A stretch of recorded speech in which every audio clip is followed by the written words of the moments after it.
Have a good day, student.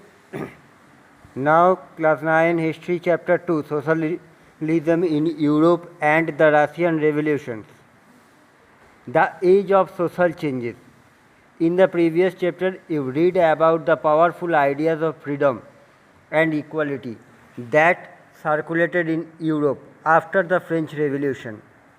तो इससे पहले चैप्टर में तुम लोग क्या पढ़े हो कि फ्रेंच रेवोल्यूशन चैप्टर में क्या हुआ था कि फ्रीडम के लिए और आज़ादी के लिए और इक्वालिटी के लिए, समानुपात के लिए जो लड़ाई हुआ था, ये फ्रेंच यूरोप और फ्रांस के चारों तरफ धीरे धीरे आगे बढ़ने लगा. The French revolution opened up the possibility of the creating a dramatic change in the way in which society was structured.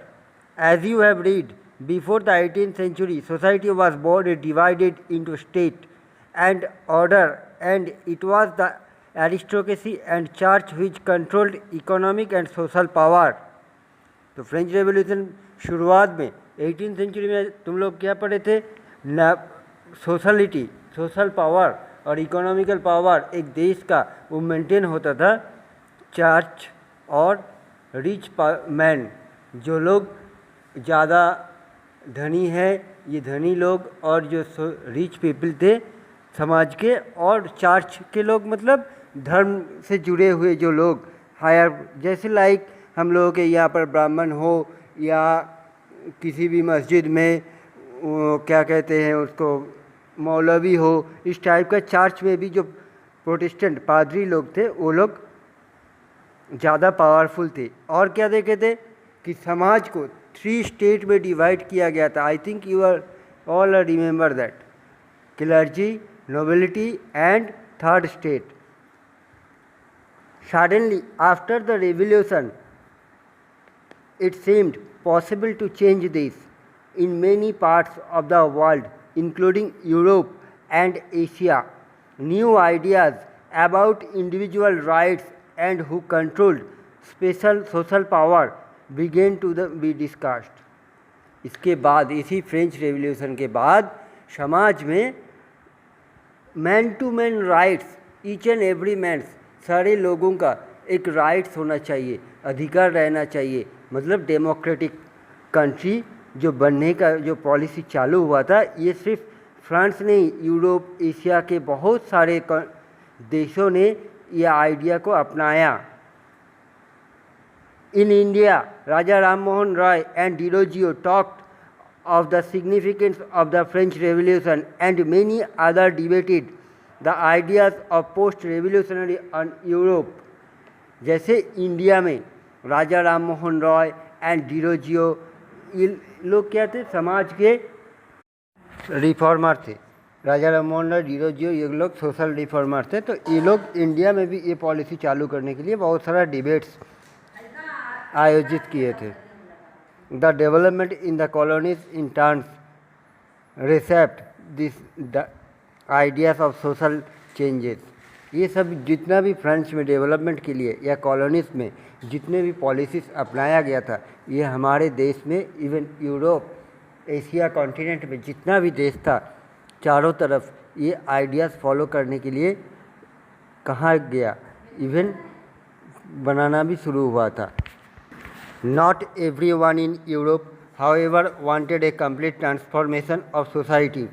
Response varied from those who accepted that some changes was necessary but wished for a gradual shift, to those who wanted to restrict society radically.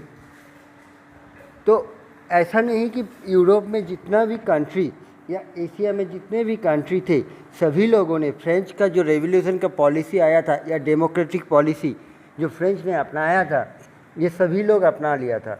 जो लोग सोचे थे कि यहाँ ये अपनाना चाहिए, वो लोग भी अपनाया, और जो लोग सोचे थे कि कुछ उसमें भी चेंजेस करना चाहिए या उसमें से पूरा नहीं, कुछ बहुत थोड़ा बहुत अपना लेना चाहिए, ऐसे करके भी अपने अपने देश में, अपने अपने देश अकॉर्डिंग ये सब फ्रेंच रेवोल्यूशन के बाद जो भी पॉलिसीज़ फ्रेंच में अपनाया गया था, बाकी सारे कंट्री में भी वो अपनाया गया. Somewhere conservative, others were liberal और रेडिकल। कहीं कहीं पे, क्योंकि कंट्री में, हर एक कंट्री में कुछ कंजर्वेटिव लोग रहते हैं, कुछ लिबरल लोग, कुछ रेडिकल्स। कंजर्वेटिव मतलब धर्म भीरू, धर्म पुराने ज़माने की सोच रखने वाले लोग, या कोई लोग लिबरल बदलाव लाने के लिए सोचते हैं, कोई लोग बदलाव के ऊपर आंदोलन के भी करने को मजबूर हो जाते हैं। तो ये जो जिस टाइप के आदमी है वो अपना सोच के अनुसार अपने देश को बदलना की कोशिश किए। What did these terms really mean in the context of the time? What separated this standard of political and what linked them together? He must remember that these terms do not mean the same thing in all context or at all time. तो ये जो changes या political changes या social changes जो भी कुछ Indian and other countries जो भी कुछ करना चाहा, ये एक पूरी तरीके से एक ही टाइम में ये बदलाव नहीं आया है। धीरे धीरे ये बदलाव लाने की कोशिश किया गया है और लाया गया है। We will look briefly at some of the important political traditions of the 19th century, जो हम लोग आगे चल के देखेंगे। जो 19th सेंचुरी में पॉलिटिकल ट्रेडिशंस जो चेंज हुआ था इसके बारे में, and see how the influence changed. Then we will focus on one historical event in which there was an attempt at a radical transformation of society.